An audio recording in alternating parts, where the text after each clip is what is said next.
नमस्कार. श्री रमण महर्षी यांची शिकवण. श्री रमण महर्षी यांची शिकवण भाग 27वा आणि talks with Raman Maharshi part 11.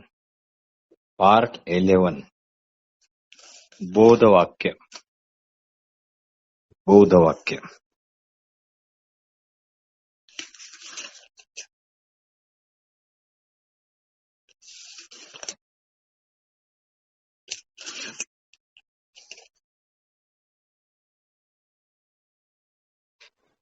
एकच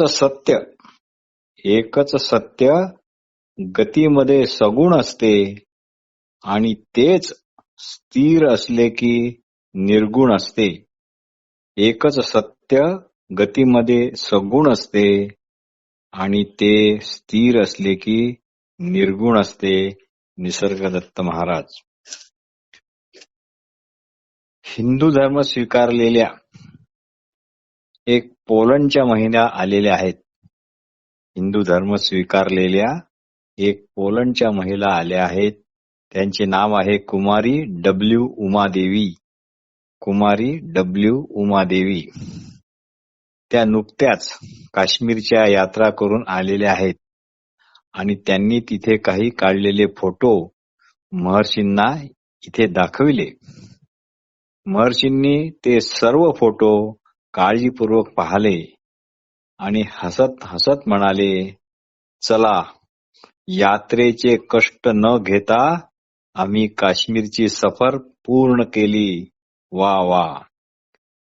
महिला म्हणाली, मी कैलास मानस सरोवर इथे पण जाऊ इच्छिते. महर्षी म्हणाले, प्रारब्धात असेल तर ते पण जमेल.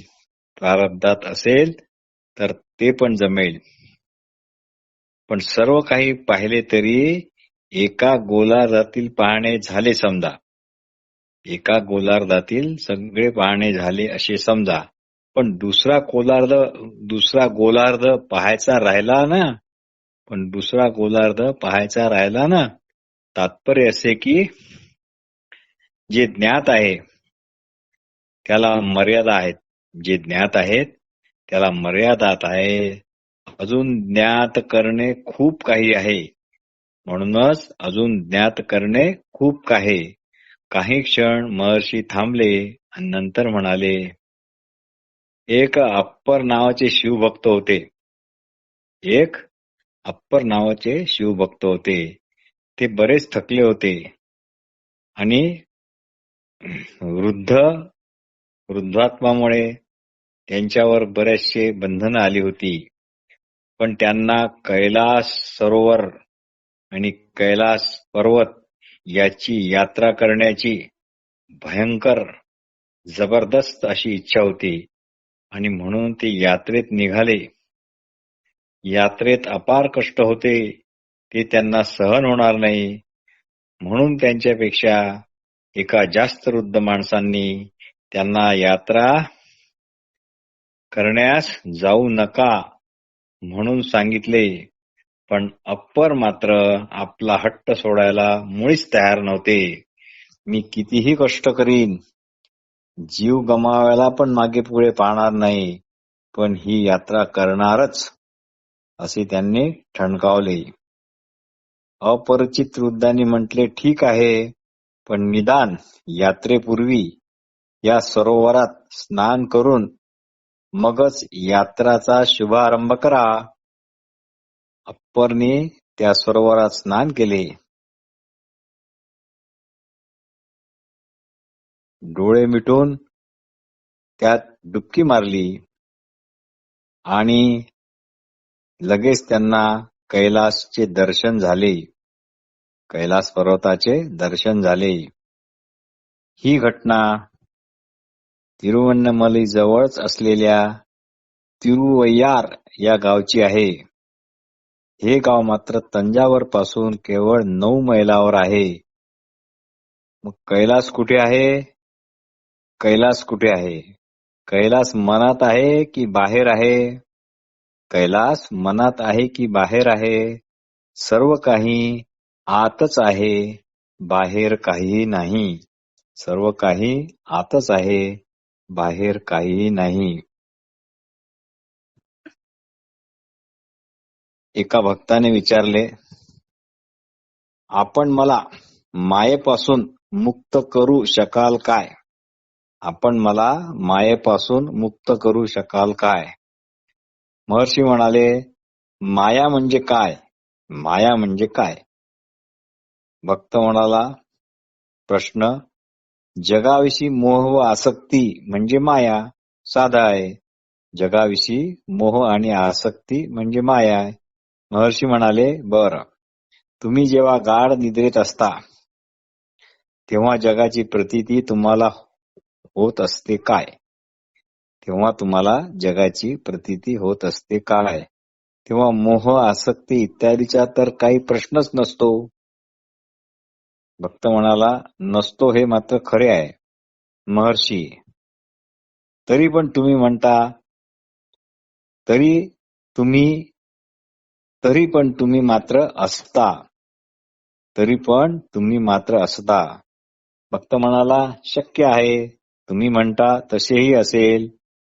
महर्षी म्हणाले, म्हणजे तुम्ही त्यावेळी आपल्या असणेपणाला नकार देऊ शकता काय? म्हणजे त्यावेळी तुम्ही आपल्या असलेपणाला नकार देऊ शकता काय? भक्त म्हणाला, नाही. महर्षी म्हणाले, म्हणजे सध्याही तुम्ही तेच आहात ना, जे गाढ निद्रेत होता व ज्याला तुम्ही नकार देऊ शकत नाही असे? भक्त म्हणाला, हो, निश्चित. महर्षी म्हणाले, मग आता कोण या मायासंबंधी इतका चिंतित होत आहे? भक्त म्हणाला, गाढ निद्रेत सुषुप्तीत मनाचा अभाव होता, व जगाचा मोह आसक्ती ही मनामुळेच आहे.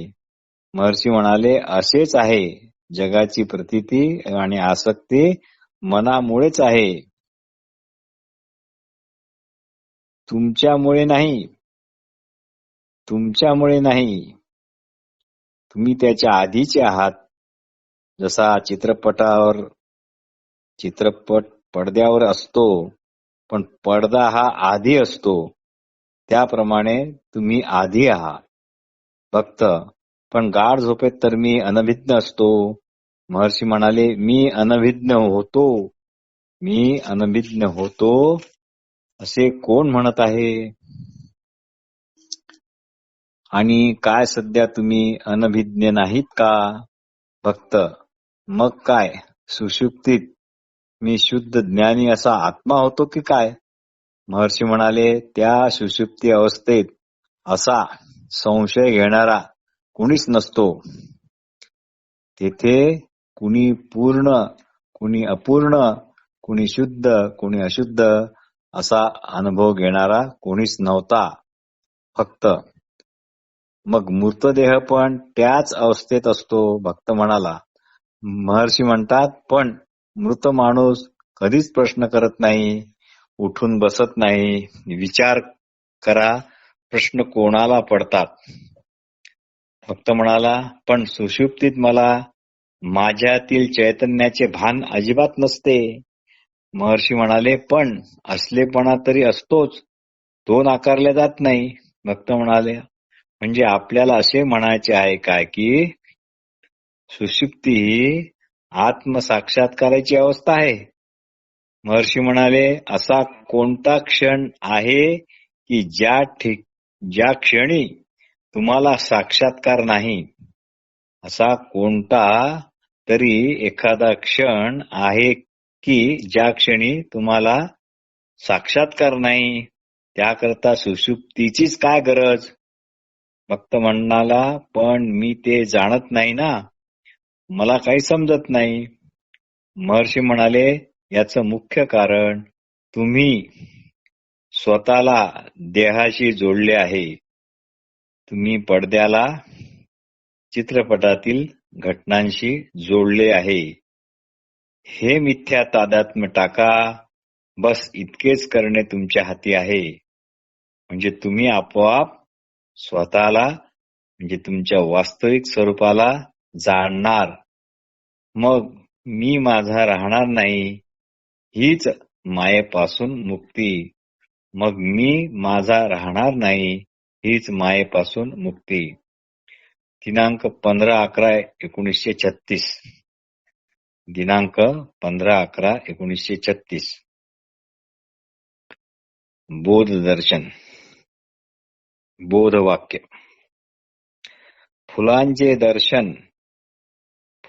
दर्शन देवदर्शनासारखेच अद्भुत आहे. फुलांचे दर्शन देवदर्शनासारखेच अद्भुत आहे. महर्षीच्या एका जुन्या सहकाऱ्यांनी, हे फार रंजक आहे जरा, महर्षीच्या एका जुन्या सहकाऱ्यांनी जो स्वतःला श्री रमण महर्षीचा जुना आणि अतिशय खरा प्रामाणिक शिष्य समजतो त्यानेच महर्षीला कोर्टात खेचले आहे. कारण त्याचे म्हणणे असे आहे की आश्रमाचा न्यायसंगत सर्वाधिकारी तोच आहे, असा दावा कोर्टात त्यांनी टाकला आणि ते कोर्टात दावा चालू आहे. एक आयोग नेमण्यात आला आणि आयोगासमोर महर्षीची साक्ष चालू आहे. मोठा जनसमुदाय निकाल काय लागतो या उत्सुकतेत बराच प्रमाणात जमला आहे. त्या आयोगात जे रोचक प्रश्नोत्तर झाली त्याचे काही अंश असे. प्रश्न: श्री भगवान कोणत्या आश्रमानुसार जीवन जगतात? महर्षी म्हणाले, अति आश्रम. अति आश्रम म्हणजे 4 आश्रमाच्या पलीकडे असणारा.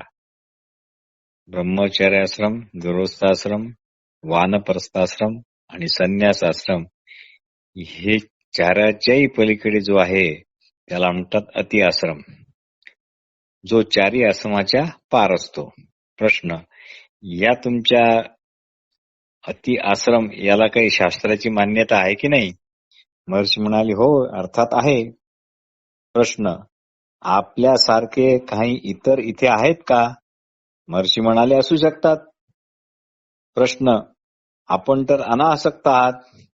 घरदार, पैसा, अडका यांचा तर आपण कधीच त्याग केला आहे. मग तुमच्या आश्रमात इतकी संपत्ती कशी काय आहे? महर्षी म्हणाले, मी अजून पूर्वी होतो तसाच निरीच्छ आहे. संपत्ती इथे जमते हे मात्र खरे, पण त्याच्या जमण्या किंवा न जमण्याविषयी मला काही राग किंवा द्वेष नाही. प्रश्न आयोगाचा: काय ही सर्व संपत्ती तुम्हाला दिल्या गेली आहे? महर्षी म्हणाले, देणाऱ्याला विचारावं. पण लौकिक अर्थाने या देहाला स्वामीला दिली असेल कदाचित. प्रश्न: म्हणजे तुम्हाला आसक्ती निर्माण झाली म्हणायची? महर्षी म्हणाले, मी प्रथमच सांगितले आहे, याविषयी माझी काहीही भावना नाही, न द्वेषाची न रागाची. प्रश्न: आपण लोकांना उपदेश करीत असता काय? महर्षी म्हणाले, येणारे फक्त मला प्रश्न विचारतात, मी जे माहित आहे ते त्यांना सांगतो, बस इतकेच. प्रश्न: याला उपदेश म्हणावा काय? महर्षी म्हणतात, कोण ते कसे ऐकतात हे ऐकणाऱ्यावर अवलंबून आहे. प्रश्न: आपले कुणी शिष्य वगैरे आहेत की काय? महर्षी: मी लौकिक अर्थाने जसे गुरु शिष्य करतात, पूजा अर्चा, पथ्यपूजा, कुंभस्थापना, गुरुपौर्णिमा वगैरे वगैरे, नारळहार इत्यादी कानमंत्र असा कोणाला शिष्य करत नाही. आणि लोकांनी स्वतःला माझा शिष्य म्हणून स्वतःला घोषित केले तर मी त्याला अनुमोदन देत नाही, न त्याचा निषेध करत. मला सर्व समान आहेत. मी पण स्वतःला न कुणाचा गुरु समजत, न कुणाचा शिष्य समजत. प्रश्न: आपण कुणीही अधिकाऱ्यांची म्हणजे फॉरेस्ट डिपार्टमेंटची वगैरे परवानगी न घेता स्कंदास्कंद बांधायला का सहमती दिली? महर्षी म्हणतात, त्याच प्रेरणेने, ज्या प्रेरणेने मला या पर्वतावर निवास करण्याला प्रेरित केले. प्रश्न, आपण तर पूर्व आयुष्यात सर्व त्याग केला आहे. तुमच्या जवळचं जे होतं नव्हतं, पैसा वगैरे वगैरे, सर्व तुम्ही तलावात फेकून दिले असे म्हणतात.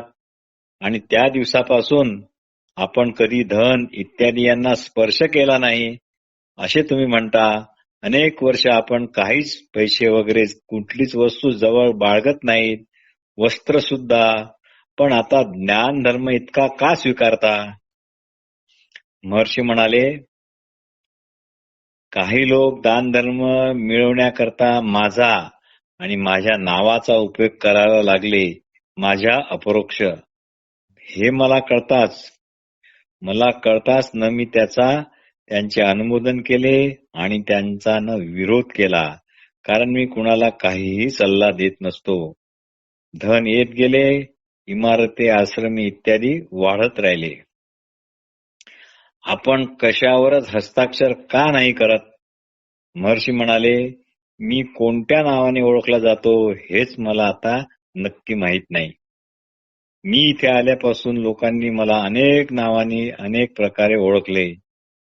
म्हणून मी जर एखाद्या नावाने हस्ताक्षर केले तर ज्यांना ते नाव माहीत नाही त्यांना अडचण येणार, म्हणून मी हस्ताक्षर कधीही करत नाही. वास्तविक पाहता रमण महर्षीचे हस्ताक्षर अतिशय सुंदर आहे. याची साक्ष म्हणजे त्यांनी अष्टावक्र संहिता ही आपल्या स्वतः हाताने लिहून काढली आहे आणि त्यांचेच हस्ताक्षरातच ती प्रसिद्ध सुद्धा झालेली आहे. असो, तर त्यांचे हस्ताक्षर हे अतिशय सुंदर होते. प्रश्न, आपण धन संपत्तीला स्पर्श करत नाही का? महर्षी म्हणाले, हो, मी ते धन खाऊ शकत नाही, तर स्पर्श काय करणार आणि त्याचं कारण काय? फक्त मी कुणी फळे वगैरे काही आणून दिली तर मी मात्र ते त्यांना अवश्य स्पर्श करतो, पण प्रथम मी सर्वांना ती वाटतो आणि मग जे काय असेल उरलेलं ते मी घेतो. म्हणून मी ते धन इत्यादी का घेऊ? त्याचा उपयोग कसा करावा हेच मला जर माहित नाही तर व्यर्थ ते बाळगून मी काय करू? खाद्यपदार्थ असतील तर गोष्ट वेगळी. प्रश्न, इथे तुमच्या आश्रमात भक्त आणि यात्री असे थांबतात का? महर्षी म्हणाले, त्यांनाच विचारावं. प्रश्न, आपली त्या बाबतीत काहीच आपत्ती नसते काय? महर्षी म्हणाले, नाही, आपत्ती नाही, संमती नाही. प्रश्न, कोणी किती दिवस इथे राहिले तरी आपली कुणाला काही हरकत नाही? महर्षी म्हणाले, नाही, पण मला जर त्यांचे इथे राहणे अनुकूल वाटले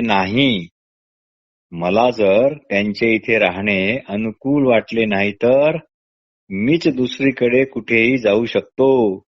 माझ्यावर कुणाचे काही बंधन नाही. बस इतकेच माझ्या हाती आहे. प्रश्न, आपण या आयोगाच्या उलट तपासणीच्या प्रश्नांनी फार थकले असाल, क्षमस्व. महर्षी म्हणाले, मी काहीच केले नाही म्हणून मला थकवा वगैरे कसला येणार? तुम्ही मला 1000 वेळा विचारा, मी 1000 वेळा सांगेल, मला कशाचीही चिंता नाही. अशा प्रकारे ही उलट तपासणी अतिशय मनोरंजक आहे आणि रमण महर्षीच्या व्यक्तिमत्वाचे पैलू यात आपल्याला दिसतात. असो, दिनांक 13/12/1936. 13/12/1936. बोध वचन किंवा बोधवाक्य. तुमच्या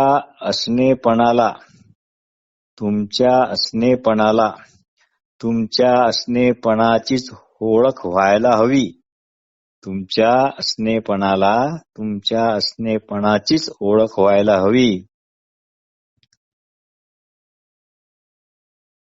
देव, धर्म इत्यादी इतर गोष्टींची ओळख काहीही कामाची नाही.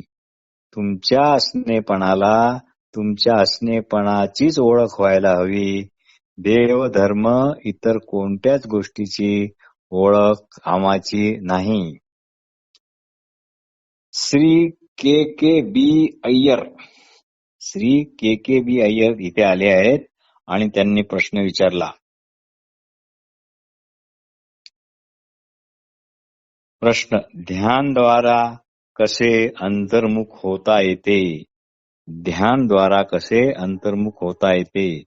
महर्षी म्हणाले, सध्या तुम्ही कसे आहात? अंतर्मुख असणे हाच तर आपला मूळचा सहज असा स्वभाव आहे. प्रश्न, पण आम्हाला तेच तर कळत नाही आणि जमत पण नाही. महर्षी म्हणाले, कोणाला कळत नाही, कोणाला जमत नाही हे शोधा. काय कळत नाही ते पण शोधा. जर स्वतःचेच अज्ञान असेल तर ते म्हणजे स्वतःचे अज्ञान शक्यच नाही. कारण स्वतःचे अज्ञान स्वतःचे ज्ञान कसे नष्ट करेल? कारण स्वतःचे अज्ञान स्वतःचेच ज्ञान कसे नष्ट करेल? दोन गोष्टी थोड्याच आहेत. एक जाणणारा आणि तोच जाणल्या जाणारा असा प्रश्न. तुमचे म्हणणे खरेही असेल कदाचित. महर्षी म्हणाले, गाढ झोपेत याचा अनुभव तुम्ही घेतला नाही का? गाढ निद्रेत तुम्ही असता म्हणजे तुम्ही तुमच्या असण्याला नकार देऊ शकतच नाही. तेच तुम्ही सध्या जागृत अवस्थेत जसेच्या तसे म्हणजे तेच आहात. पण जागृत अवस्थेत हेच कळत का नाही? हे सर्व सक्रिय होणाऱ्या मनरूपी भ्रामक कल्पनेमुळेच होते. सुषुप्तीत हेच मन अभावस्थेत म्हणजे निष्क्रिय अवस्थेत असते. अय्यर म्हणाले, पण हे कळते पण याचा साक्षात अनुभव मात्र येत नाही. महर्षी म्हणाले, हळूहळू अनुभव येईल.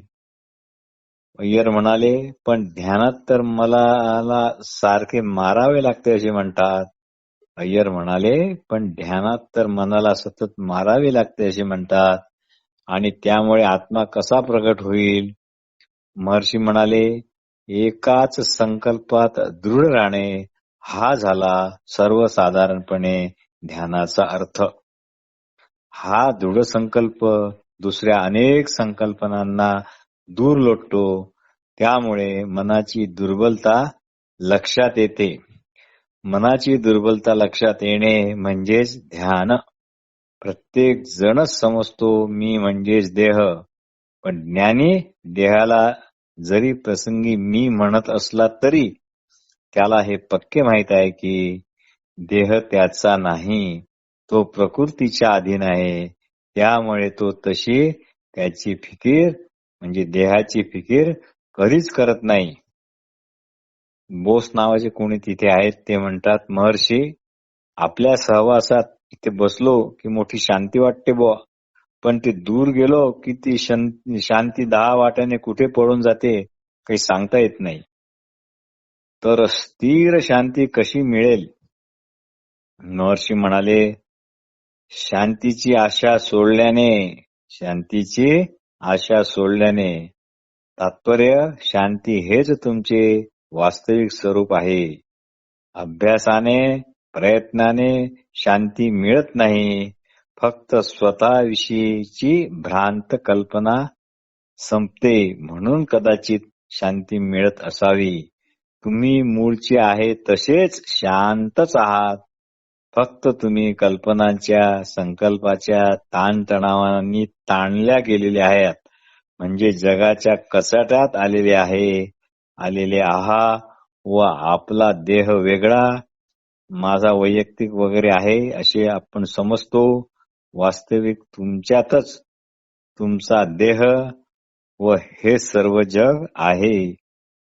हेच जाणायचे आहे. तुमच्याहून काहीच वेगळे व स्वतंत्र नाही. याला अजातवाद असेही म्हणतात.